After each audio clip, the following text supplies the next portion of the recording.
책을 좀 읽은 게 있습니다. 책을 읽었는데요. 그 책의 내용이 너무 재미있어서 오늘 2023년 오늘 마지막 예배 때 우리 성도님들과 좀 나누고 싶습니다. 그 책 내용은 뭐냐면 어떤 내용이냐면 이 개에 대한 얘기입니다. 죄송합니다. 올해 마지막에 개 얘기를 해가지고 죄송한데요. 개 얘기예요. 그건요, 개의 공부 방법이라는 그 내용이 있더라고요. 여러분, 개가 공부한대요. 개 공부, 그러니까 개의 공부죠. 개의 공부. 개는 어떻게 과연 공부를 할지 한번 좀 보시겠어요? 개의 공부에 대해서 이렇게 기록이 되어 있어요. 개의 공부 방법은 매우 복잡해. 개는 우선 세상 온갖 구석구석을 몸뚱이로 부딪히고 뒹굴면서 그 느낌을 자기의 것으로 삼아야 해. 그리고 눈, 코, 귀, 입, 혀, 수염, 발바닥, 주둥이, 꼬리, 머리통을 쉴 새 없이 굴리고 돌려가면서 냄새를 맡고 보고 듣고 노리고 물고 뜯고 씹고 핥고 빨고 헤치고 덮고 쑤시고 뒹굴고 구르고 달리고 쫓고 쫓기고 엎어지고 일어나면서 이 세상을 몸으로 받아내는 방법을 익히는 것이지. 참 재밌는 글이지 않습니까? 이 글을 쓴 이건요, 소설입니다. 소설. 장편 소설 김훈, 우리 시대의 대표적인 작가분이잖아요. 2005년에 이 개, 그 개 이름이 있어요. 이게 보리라는 개입니다. 그 보리라는 개 이야기를 썼는데요, 제가 이 책을 읽으면서 깜짝 놀랐습니다. 아니, 이 작가는 진짜 개가 됐었을까? 이 생각이 들 정도로 이 개에 대한 걸 너무나도 생동적으로 적어놨더라고요. 근데 참 저에게 마음이 와닿았던 부분이요, 두 번째 줄을 보세요. 개는 우선 세상의 온갖 구석구석을 몸뚱이로 부딪히고 뒹굴면서 그 느낌을 자기의 것으로 삼는다는 거죠. 세상을 몸으로 받아내는 방법을 이렇게 개는 익힌다라는 거죠. 참 저도 공감이 됐습니다. 여러분, 개를 가만히 보면요, 개는 뭐 잘 때는 가만히 있지만 개는요 직선으로는 못 가요. 여기저기 냄새도 맡고 뭐가 있나. 특별히 강아지들을 보면요, 강아지들은요 정말 이 책에는 그런 표현을 썼더라고요. 신바람이 난 것 같다. 신바람이 뭐 그냥 여기저기 궁금한 것들도 많고요.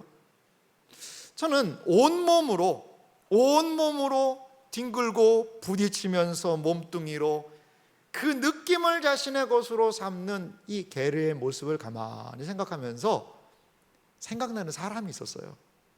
그게 누굴까요? 바로 야곱이라는 사람이었어요.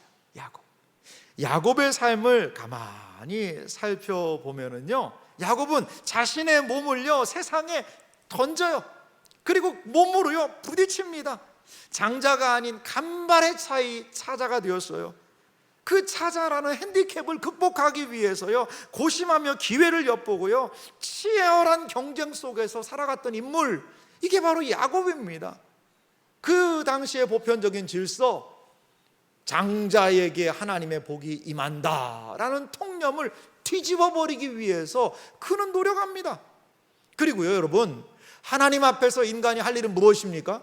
경배를 드리는 거죠. 엎드려 절하고요 하나님을 인정하는 거예요. 그런데요, 야곱을 보면요 하나님하고도 씨름을 합니다. 하나님과 겨루어서 이겼다라는 사람이 세상에 어디 있겠어요? 야곱의 삶은 너무나도 독특한 삶이에요. 온몸으로 세상의 질서와 부딪혔던 사람, 순리와 법칙을 때로는 거부하며 치열한 경쟁 속에서 뒹굴었던 인생이 바로 야곱이었다는 것이지요. 그러한 몸으로 부딪히고 경쟁 속에서 살아야 했던 이 야곱, 그 야곱의 파란만장한 삶에 대해서 우리가 이 시간 함께 살펴보기 원합니다. 오늘 이사야 45장 4절은 이렇게 말씀합니다. 내가 나의 종 야곱, 내가 택한 자 이스라엘 곧 너를 위하여 내 이름을 불러 너는 나를 알지 못하였을지라도 내게 칭호를 주었노라. 하나님께서는요 야곱은 하나님을 알지 못하는 그때에도요 불러가지고요 칭호, 이름을 줬다라는 거죠. 여러분, 칭호, 이름을 줬다라는 표현은 어떤 의미가 있을까요? 그것은 이런 의미가 있는 것 같아요. 로마서 9장 10절은 야곱의 삶에 대해서 이렇게 이야기하거든요. 그뿐 아니라 또한 리브가가 누구죠?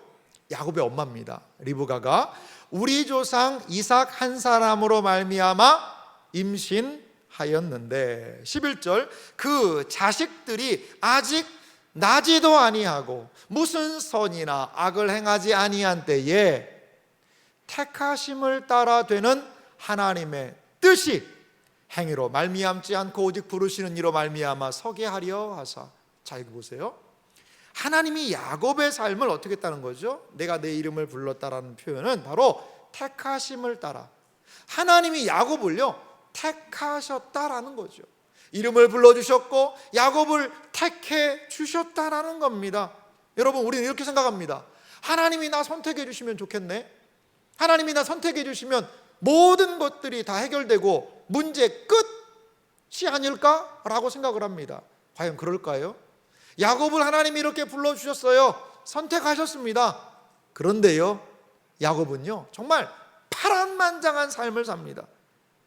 선택받았으니 이제 그만 끝일까요? 이제 모든 것이 이루었을까요? 그렇지 않아요. 하나님이 선택하신 야곱이지만 그 삶은 여러 상황이 있었습니다. 하나님이 선택하신 야곱, 그 야곱은 이제 그 자신의 선택한 삶에서 하나님 앞에 반응하며 살아가더라는 거죠. 그러면 야곱이 과연 어떠한 삶을 살게 되었을까요?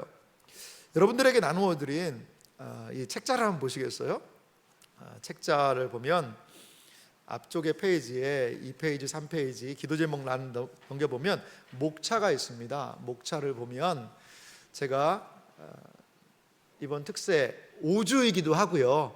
그래서 한 주를 1막씩 해가지고 5막을 야곱의 생애로 정리를 해봤어요. 5막을 정리해서 한 주에 6번의 말씀 이렇게 좀 준비를 한번 해봤습니다. 5막으로 오늘은 그래서요 여기 전체적으로 있는 야곱의 5막 인생을 중심적으로 해서 우리 하나님 말씀 살펴보겠습니다. 이 내용을 펴셔도 좋고요, 그 페이지에서 한 페이지 넘기면 오늘 말씀을 인트로 내용을 적을 수 있는 란도 있으니까요, 여러분 말씀을 좀 적고 옆에 살펴보면서 함께 은혜 누리시기 바랍니다. 야곱의 1막은요 경쟁에서 시작합니다. 야곱의 1막을 저는 아우를 수 있는 단어는 발꿈치라는 단어라고 생각해요. 야곱에게 야곱이라는 이름이 주어진 것은 그의 무엇 때문에요? 독특한 출생 때문에 야곱이라는 이름이 주어졌어요. 야곱은 쌍둥이 형 에서의 무엇을요? 발 뒤꿈치를 딱 잡고 태어났다는 거죠. 여러분 대단하지 않습니까? 쌍둥이예요, 쌍둥이. 그런데 정말 간발의 차 아닙니까? 형이 빠져나가는 거를 그 발 뒤꿈치를 잡고, 사실 애가 어떻게 이렇게 했을까요? 그건 나중에 야곱한테 물어보세요. 천국 가서. 저는 잘 모르겠어요. 그런데 이렇게 간발의 차이로 동생이 되어버렸다는 거죠. 야곱이라는 이름 자체가 중요한 뜻이 있어요. 그것은 무슨 뜻이냐면 발꿈치를 잡다라는 뜻이에요, 야곱이. 그리고 야곱이라는 이름 뜻은요 걸려 넘어지다라는 뜻이에요. 그 안에는요 속이다라는 뜻이 있어요. 여러분, 이렇게 야곱은 태어나면서부터 출생으로 그의 이름, 속이는 자라는 매우 독특한 이름을 받게 되었어요. 야곱은 이름대로 살았습니다. 그래서 형을 속입니다. 아버지를 속입니다. 창세기 27장 35절 말씀 보니까요, 이삭이 아버지가 야곱을 형 에서인 줄 알고 축복하고 그 아차 싶은 속은 다음에 하는 말이 이 말이에요. 이삭이 이르되 내 아우가 와서 속여 내 복 에서 네 형의 장자의 복을 빼앗았도다. 그러니까요 에서는 36절에 이렇게 이야기합니다. 에서가 이르되 그의 이름을 야곱이라 함이 합당하지 아니하니까. 자, 야곱 속이는 자라는 뜻이거든요. 그러니까 아니 그 야곱이 이름대로 했어요 아버지라고 그 아버지한테 원망 섞인 이야기를 합니다. 그가 나를 속임이 이것이 두 번째니이다. 전에는 나의 장자의 명분을 빼앗고 무엇으로요? 팥죽을 가지고 빼앗았어요. 이제는 내 복을 빼앗았나이다. 또 이르되 아버지께서 나를 위하여 필복을 남기지 아니하셨나이까. 이렇게 야곱은요 속이는 자라는 의미가 있었고 그렇게 속이는 인생을 살았다라는 거죠. 여러분, 우리가 생각할 때 아니 뭐 장자나 차자나 무슨 목사님 큰 차이가 있습니까? 아니 뭐 꼭 그렇게 속여서 뭘 해야 됩니까? 라고 생각하실 수도 있을 거예요. 그런데요, 우리 문화권에서도 이거를 좀 확인할 수 있는 게요, 예전에, 지금은 뭐 다 공평하게 유산을 나눠줍니다만, 예전에는 유산을 가장 많이 주는 게 누구였죠? 장남이었습니다. 장남에게 부모가 유산을 줬어요. 많이 더 다른 자녀들보다. 그 이유가 뭔지 아세요? 장남은 바로 제사를 드려야 되기 때문이에요. 제사를, 그 조상의 부모의 모든 제사를 앞으로 장남이 드려야 되는, 제사권이 장남에게 있는 거고, 그것을 감당하라고 재산을 더 주는 거죠. 구약도 마찬가지예요. 자, 장자에게 주어지는 복은요, 하나님께서 허락하시는 그 복, 그것이 장자에게 있는 겁니다. 그 장자들에게 두 몫을 준다, 성경은 그렇게 표현되기도 합니다. 그렇습니다. 바로 이렇게 야곱은 자연적으로 주어진 거역할 수 없는 장자와 차자의 그 경계를 도전하고 있습니다.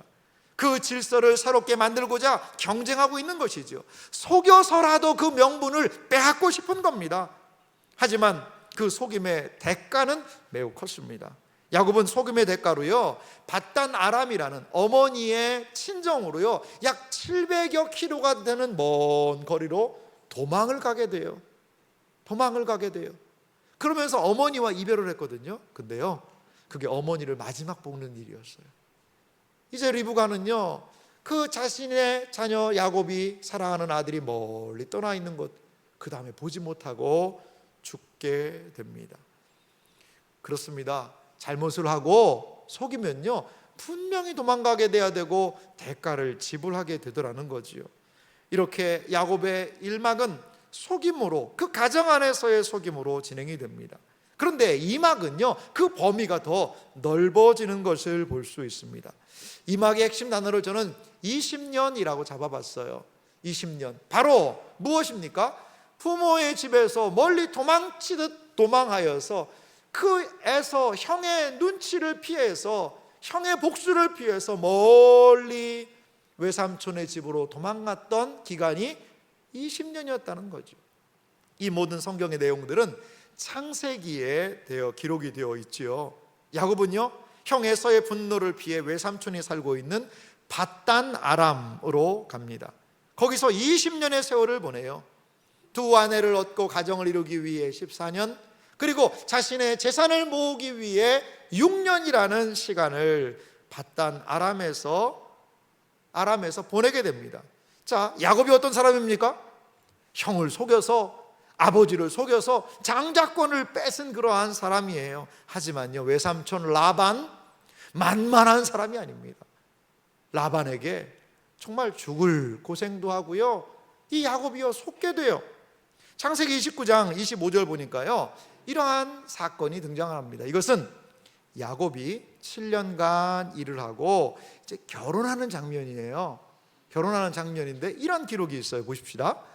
야곱이 아침에 보니 레아라 라반에게 이르되 외삼촌이 어찌하여 내게 이같이 행하셨나이까? 내가 라헬을 위하여 외삼촌을 섬기지 아니하였나이까? 외삼촌이 나를 속이심은 어찌 됨이니까? 이게 무슨 말입니까? 결혼 첫날 밤 딱 보내고 났더니 자기가 라헬이라는 여인과 그 외삼촌의 딸과 결혼하기로 다 약속을 하고서 일을 했는데, 딱 아침에 눈 떠보니까 누구였어요? 라헬이 아니에요. 아유, 이게 어떻게 일이 가능하냐? 예전에는 뭐 뒤집어 쓰고 결혼했나 봐요. 이렇게 얼굴 못 보게. 그래가지고 밤에 이제 불도 못 켜니까 아침에 보니까, 이렇게 얼굴을 보니까는 이게 내가 사랑했던 여인 라헬이 아닌 거예요. 레아인 거죠.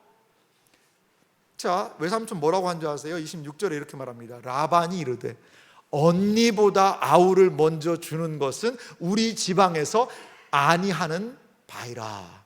이게 한국에까지 영향이 미쳤어요. 한국에까지. 그래요. 아니 그럼 팀장 얘기를 하든지, 아니 7년 전에 얘기를 하든지, 그러면은 어떻게 해서든지 레아를 다른 사람하고 결혼하게 하고 자기는 라헬하고 결혼하면 될 텐데, 이렇게 여러분 뛰는 사람 위에 누가 있어요? 나는 원래 좀 다른 단어로 써야 느낌은 오는데, 그래요. 지금 이런 상황이에요. 천하에 야곱을 속이는 사람이 있네요. 라반. 삶은 속이고 속는 연속입니다. 야곱은요, 바단 아람에서 외삼촌 라반과 치열하게 경쟁을 또 하는 것을 볼 수 있어요. 어떻게 해서든지 이기고 살아남아야 했다라는 것이지요. 그렇습니다. 이렇게 야곱은요, 하나님께서 새롭게 보내시는 거기에서 정말 강호의 고수들을 만나는 것 같아요. 삶의 고수들을요. 하나님이요, 우리의 삶의 지평을요, 때로 넓히시는 때가 있어요. 새로운 환경으로 몰아갈 때가 있어요. 그때에도 우리가 기억할 것은 하나님을 끝까지 의지해야 합니다. 때로 우리의 익숙한 환경에서 벗어나 하나님은 더 넓은 곳으로 우리를 이끄시기도 해요. 그 안에서 우리는 무엇을요? 살아 역사하시는 하나님의 도움을 확인하며 그 모든 시간들을 감당해야 한다라는 것입니다. 바단 아람의 20년의 기간이 지났습니다. 이제 야곱은 다시 가나안을 향해 옵니다. 그런데 가나안에서 위기를 만나게 돼요. 그것은 바로 야복강에서 한 일을 성경은 우리에게 보여주고 있습니다. 바단 아람에서요, 가나안으로 돌아오는 과정에 야곱은요, 20년 동안 피해 살았던 형이 자기 자신에게 다가오고 있다라는 무서운 이야기를 듣게 됩니다. 이제는요, 더 이상 피할 수 없는 상황이 됐어요. 내 한 몸이라면 어디에 숨고 하겠는데 자녀가 있습니다. 가족이 있습니다. 그리고 지금까지 모았던 재산이 있어요. 이거를 끌고 이동하고 있는데 어디로 숨고 어디로 피한단 말입니까? 창세기 32장 6절은 이 사실을 이렇게 말하고 있습니다. 사자들이 야곱에게 돌아와 이르되 우리가 주인의 형 에서에게 이른즉 그가 400명을 거느리고 주인을 만나려고 오더이다. 7절 말씀 봅시다. 야곱이 심히 두렵고 답답하여 자기와 함께한 동행자와 양과 소와 낙타를 두 떼로 나누고 8절 이르되 에서가 와서 한 떼를 치면 남은 한 떼는 피하리라 하고 400명의 군사를 이끌고 야곱에게 오고 있습니다. 왜 올까요? 왜 올까요? 20년 전에 형 속여 먹어가지고 축복권 따내고 주랭랑 쳤던 동생을 이 형이 배웅 나오고 있는 거죠. 좋은 소리 들을까요? 지금 목숨이 위태로운 겁니다. 그런데 그 상황에서도요, 이 야곱 보세요. 머리 굴리고 있습니다. 내 떼가 두 떼로 나눠서 한 떼를 치면 한 떼는 도망가 버려야지. 그 마지막 순간에도 지금 머리 굴리고 있는 야곱의 모습 볼 수 있습니다. 가정 이루었습니다. 재산 모았습니다. 하지만 인생에서 만나는 문제는 그것만으로 해결할 수가 없는 거지요. 야곱은 모든 가족 재산을 야복강을 건너가게 합니다. 그리고요, 홀로 그 야복강에 남아 있습니다. 창세기 32장 24절에 보니까요, 야곱은 홀로 남았더니 어떤 사람이 날이 새도록 야곱과 씨름하다가, 야곱은 모든 가족, 모든 재산들을 다 보내고 이제 그 야복강에 홀로 남아 있는 거죠. 그런데 그때 한 사람이 야곱과 와서요, 씨름을 하게 됩니다. 그 씨름을 하게 된 분은 누구였어요? 나중에 알고 보니까 그게 하나님이셨어요. 하나님이셨어요. 우리는 이 부분에 대해서 여러 가지 많은 생각을 할 수 있습니다. 어떻게 이런 일이 있을 수 있을까? 그거는 특세 때 해야 됩니다, 여러분. 오늘 다 하면요, 어떻게 특세 때 안 오시면 어떡해요? 야곱이 왜 하나님과 씨름을 하게 된 걸까? 그리고 그 씨름의 의미는 과연 무엇일까? 야곱은 하나님 앞에 매달리는 거죠. 위기 앞에서 하나님께 매달립니다. 그래도 아셔야 되니까 결론은 말씀드릴게요. 창세기 32장 28절에 그 결론은 이렇게 얘기해요. 그가 이르되, 야곱과 씨름한 사람이에요. 그가 이르되 내 이름을 다시는 야곱이라 부를 것이 아니요 이스라엘이라 부를 것이니 이는 내가 하나님과 및 사람들과 겨루어 이기었음이라. 이것이 바로 야곱의 이름의 의미였습니다. 야곱은 지금까지 속이는 자, 사기꾼, 그러한 이름으로 살았어요. 그런데 하나님께서는 이제 야곱, 속이는 자, 사기꾼이 아니라 그의 이름을 이스라엘, 하나님과 및 사람과 겨루어 이기었다라는 영광스러운 이름을 허락해 주시는 거죠. 지금 이 이스라엘이라는 이 이름은 나라의 국호가 되었어요. 나라의 이렇게 영광스러운 이스라엘이라는 이름이 주어지기까지 야곱의 삶은요 그렇게 영광스럽진 않았어요. 근데요 성경을 보면 참 놀라운 사실이 있어요. 아브라함은요 아브라함이라는 이름이 있기 전에 어떤 이름을 가졌죠? 아브람 세자였어요. 그래서 열국의 아비라는 아브라함이 되었는데 이름 바꾼 다음에요 성경 어디에도 아브람이라고 다시 이야기하진 않아요. 그런데 야곱 이 사람은요 야곱, 이스라엘 이 이름을요 계속 같이 써요. 같이 써요. 오늘 우리가 읽었던 이사야 말씀도 보세요. 야곱이라는 말도 쓰고 이스라엘이라는 말도 쓰고 똑같은 사람을요 두 번 부르거든요. 여러분 이 의미는 뭘까요? 야곱의 기질이 여전히 남아있는 상황이 많기 때문에 야곱이라고 부르고, 여기는 이스라엘이라는 그 영광스러운 이름에 걸맞기 때문에 이스라엘이라고 불렀다라고 하는 사람도 있습니다. 그런데요 이게 야곱의 삶에 야곱스러운 모습이 여전히 보이는 거죠. 이스라엘로 이름을 바꿔줘도. 그리고 때로는요 이스라엘이라는 이름의 모습에 걸맞는 삶도 분명히 보이는 거예요. 야곱은 그 이름 쓰는 것 안에도 우리와 너무나도 비슷하게 때로는 우리가 은혜 받고 하나님 앞에서 결심하고 결단하고 온 열방과 세상을 내가 다 구원할 것처럼 그렇게 하나님 앞에 충성 봉사할 때도 있었지만 싸늘하게 식어서 야곱처럼 인간적인 술수 방법 쓰고 활용하고 그런 때도 있잖아요. 여러분 야곱은요 우리에게 이 두 가지를 다 보여주는 것 같아요. 야곱스러운 모습, 하지만 하나님께 영광 돌리는 이스라엘의 모습, 이 두 가지의 삶이 야곱 한 사람 안에 이렇게 여전히 존재하고 있는 것은 아닌가 생각이 들어요. 우리가 여기서 하나 알 수 있는 것이 있어요. 그것은 무엇일까요? 위기의 순간에 야곱은 하나님께 매어 달렸고 하나님께서는 이스라엘이라는 영광스러운 이름을 그 위기의 순간에 야곱에게 허락하셨다는 사실을 여러분 기억하시기 바랍니다. 위기를 극복하는 힘은 하나님께 있음을 믿으시기 바랍니다. 우리의 위기와 어려움을 극복할 수 있는 힘, 우리를 야곱에서 이스라엘로 바꾸시는 그때는 하나님께 매어 달리고 붙잡은 때였다라는 것이지요. 우리가 우리 특별 새벽 기도회를 통하여 이렇게 하나님을 부여잡고 매달리는 그러한 위기의 상황에서도 기도하는 여러분들이 되시기를 주님의 이름으로 축원합니다. 마지막으로 사막의 내용을 좀 보면 베델이라는 이 단어가 이 사막의 중심점으로 놓여 있는 것을 볼 수 있습니다. 여러분 이 베델의 이야기를 살펴보면요 야곱에게 또 하나의 위기가 와요. 물론 야복강을 건너고 에서와 화해한 그 사건 이후에 약 얼마의 시간이 분명히 경계했을 거예요. 그런데 성경은요 이렇게 연결해서 이야기를 하고 있습니다.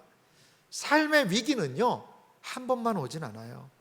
야곱의 가정은 세겜이라는 가나안한 지역에 정착을 합니다. 그런데 그 세겜에서의 어려움을 당합니다. 야곱의 사랑하는 딸이 있었어요. 아들이 12명이에요 딸이 1명이에요 그 1명의 딸이요 얼마나 귀했을까요? 이 얼마나 귀한 딸이었는데 이 딸이요 세겜이라는 그 지역에서 부끄러운 일을 당하게 됩니다. 그런데요 이 일을 수습하는 과정에서 야곱의 아들들은 세겜 사람들에게 엄청난 악을 강합니다. 창세기 34장 25절 말씀 볼까요?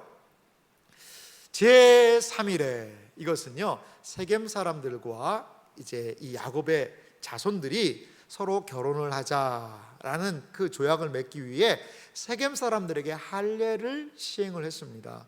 그런데 그 할례가 시행돼서 그들이 고통 중에 남자들이 있던 그때입니다. 제3일 아직 그들이 아파할 때에 야곱의 두 아들 디나와 오라버니 시몬과 레이가 각기 칼을 가지고 가서 몰래 그 성읍을 기습하여 모든 남자를 죽이고 26절은 말합니다. 칼로 하몰과 그의 아들 세겜을 죽이고 디나를 세겜의 집에서 데려오고 27절, 야곱의 여러 아들이 그 시체 있는 성읍으로 가서 노략하였으니 이는 그들이 그들의 누이를 더럽힌 까닭이라. 여러분, 너무나 끔찍한 일이 저질러지지 않습니까? 야곱의 아들들은 하몰과 그 아들 세겜을 죽이고 성읍을 노략하였습니다. 그 세겜 사람들이 했던 그 악을 더 큰 악을 가지고 덮어버리는 셈이 되고 말았습니다. 인생의 위기는 더 크게 다가옵니다. 그제서야 야곱은 하나님과의 약속을 기억하며 다시 베델로 올라가는 거죠. 창세기 35장 3절은 말합니다. 우리 같이 읽어볼까요? 함께 읽겠습니다. 우리가 일어나 베델로 올라가자. 내 환난 날에 내게 응답하시며 내가 가는 길에서 나와 함께 하신 하나님께 내가 거기서 제단을 쌓으려 하노라 하매. 아멘.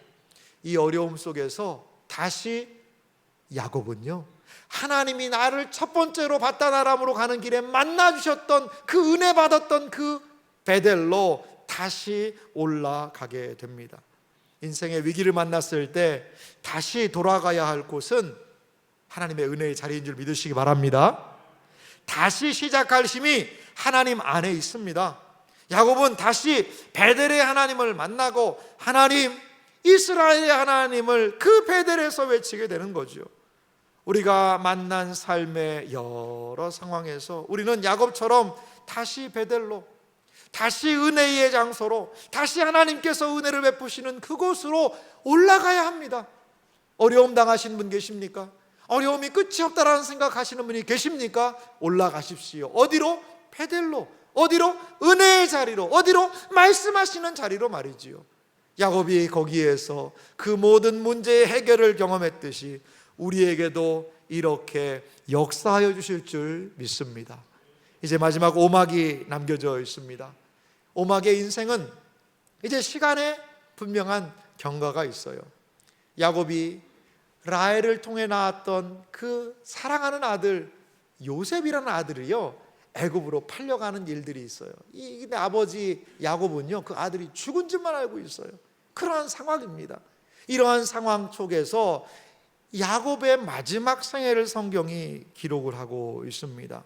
오막은요, 축복에 관한 이야기인데요, 여러분, 삶의 시작도 중요하죠. 그런데 뭐가 더 중요한지 아세요? 어떻게 삶을 마무리하느냐, 마무리가 더 중요할 수 있어요. 야곱은 경쟁과 치열함 속에서 살았습니다. 결코 지지 않으려고 악착같이 살았습니다. 몸부림침으로 살았습니다. 하지만 하나님은 그의 삶에서 모든 것들을요, 내려놓게 하세요. 창세기 43장 13절 말씀에 보면 애굽에 있는 애굽의 총리, 이게 야곱은 몰라요. 그게 요셉인지도. 근데 그 사람이 니네 마지막 막내 동생도 여기에 데려오지 않으면 곡식을 가져갈 수 없다. 너희들이 스파이니까 너희들이 그 막내 동생을 데려와서 스파이가 아닌 것을 증명해라 라고 이야기를 했거든요. 그러니까 야곱이요, 절대 안 된다는 거죠. 라헬이 남긴 두 아들이 있었는데 요셉은 죽고 없어졌고 베냐민이 하나 남았는데 이 베냐민까지 없어지면 나는 어떡하느냐, 절대로 안 된다. 못 내려놓는 거죠. 그런데 그 아들을요, 어떻게 해요? 내 아우도 데려가라는 거죠. 14절은 이어서 말합니다. 전능하신 하나님께서 그 사람 앞에서 너희에게 은혜를 베푸사 그 사람으로 너희 다른 형제와 베냐민을 돌려보내게 하시기를 원하노라. 내가 자식을 잃게 되면 이르리로다. 내가요 끝까지 붙들고 있는 것이 있죠. 요셉을 잃고 절대 포기할 수 없었던 아들 베냐민. 그런데 야곱은요, 베냐민까지도 내려놓아요. 절대로 안 된다. 내 눈에 흙이 들어가도 안 된다. 이런 말을 하면서요, 꽉 쥐고 살면요, 점점요 이 삶이 무거워지는 겁니다. 무거워지는 거예요. 여러분, 절대 안 되는 게 어디 있겠어요? 절대 안 되는 게요. 여러분, 그런 것들을 꽉 쥐고 살면요, 내 삶이 무거워져요. 하나님의 뜻을 따라 이 모든 것들을 내려놓는 삶을 살게 되자 하나님의 은혜가 야곱에게 임하게 됩니다. 내가 열심히 무엇인가를 내게 가지고 꽉 움켜쥐면서 일할 때는 볼 수 없었던 하나님의 일하심을 보게 되는 거지요. 죽은 줄 알았던 요셉이 살아있는 것 내려놓으니까 보는 거예요. 그리고요, 야곱은 이러한 과정을 통해 자신이 마지막까지 붙들었던 모든 것들을 이렇게 내려놔요. 그리고 어떤 사람? 축복의 사람이 됩니다. 창세기 47장 7절은 이렇게 야곱의 모습을 말합니다. 요셉이 자기 아버지 야곱을 인도하여 바로 앞에 서게 하니 야곱이 바로에게 축복하매. 그 당시에 가장 강대국이었던 그 애굽 이집트의 왕 파라오 바로를요, 야곱이요 축복하고 있는 거예요. 너무나도 멋진 모습 아닙니까? 창세기 49장 28절은 이렇게 이어 말합니다. 이들은 이스라엘 12지파라. 이와 같이 그들의 아버지가 그들에게 말하고 그들에게 축복하였으니 곧 그들을 각 사람의 분량대로 축복하였더라. 아버지 야곱은 그 12자녀들을 모아놓고 그들을 축복합니다. 그렇습니다. 축복받기 위해서 아둥바둥 살았던 그 야곱의 일생이 이제 하나님께서 다루시고 만지시고 변화시키시고 새롭게 하시니까 이제 그 인생의 말년은 바로를 축복하고 자녀들을 축복하고 비록 그의 눈이 어두웠지만 밝은 영안을 가지고 하나님의 축복의 사람이 되었던 것을 우리는 성경을 통하여 확인할 수 있습니다. 사랑하는 성도 여러분, 그렇습니다. 야곱의 삶은 하나님이 함께 하시는 삶이었고, 사실 분이엘에서요 야곱이 이긴 게 아니에요. 하나님이 져주신 거지요. 그리고 오히려 야곱의 삶에 이러한 축복의 사람이 될 수 있도록 하나님께서 야곱의 삶에서 승리하신 줄 믿으시기 바랍니다. 야곱의 삶은 하나님의 승리를 보여주는 것입니다. 시편 이사야 41장 14절 말씀 보니까요, 야곱에 대해서요 이런 표현이 있어요. 참 독특한 표현인데 같이 읽어볼까요? 함께 읽겠습니다. 버러지 같은 너 야곱아, 너 이스라엘 사람들아, 두려워하지 말라. 나 여호와가 말하노니 내가 너를 도울 것이라. 내 구속자는 이스라엘의 거룩한 이인이라. 아멘. 성경이요 야곱을 뭐라고 그래요? 버러지 같대요. 벌레 같대요. 벌레 같. 버러지 같은 그런 인생이라는 거죠. 그렇게 속여 빼앗고 무엇인가 아둥바둥해서 살려고 그러고 버러지 같은 야곱. 하지만요 무엇을 얘기합니까? 그런 인생이라 하더라도 나 여호와가 말하노니 내가 너를 도울 것이라. 할렐루야. 버러지 같은 인생이라도 하나님 붙들고 나아가고 하니 내려놓을 때 내려놓으니 하나님께서 사용하시는 축복의 인생 되더라는 것이지요. 내 구속자는 이스라엘의 거룩한 이인이라. 사랑하는 성도 여러분, 우리도요 하나님을 붙잡고 사는 삶을 살았으면 좋겠습니다.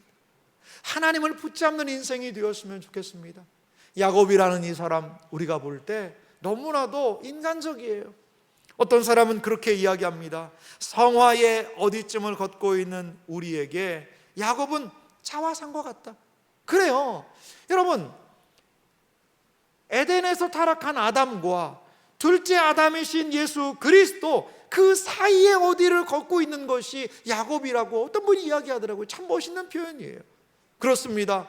예수 그리스도를 닮아서 나아가고 있지만 여전히 첫사람 아담의 부패한 성품이 있어요. 이스라엘이라는 이름으로 불려서 이스라엘과 같이 살고 싶지만 여전히 야곱 속이는 자의 모습이 있어요. 이것이 바로 야곱입니다. 그런데요 이러한 야곱 안에 하나님께서는요 곳곳마다 하나님의 흔적들을 그의 인생에 새기셔서 그로 하여금 열국을 열방을 축복하는 존재로 삼아 주셨다라는 것입니다. 사랑하는 성도 여러분, 왜 야곱일까요? 야곱은 우리와 너무나 닮은 사람이기 때문입니다. 야곱은 우리의 이야기이자 나의 이야기이기 때문입니다. 야곱의 이야기는 우리의 이야기가 아닐까요? 이번 특별 새벽 기도회를 통해 이 야곱의 이야기, 야곱을 붙드시는 하나님, 그리고 야곱과 함께 하시는 하나님의 은혜가 우리 모두에게 증거되어지는 놀라운 은혜가 있으시기를 주님의 이름으로 축원합니다.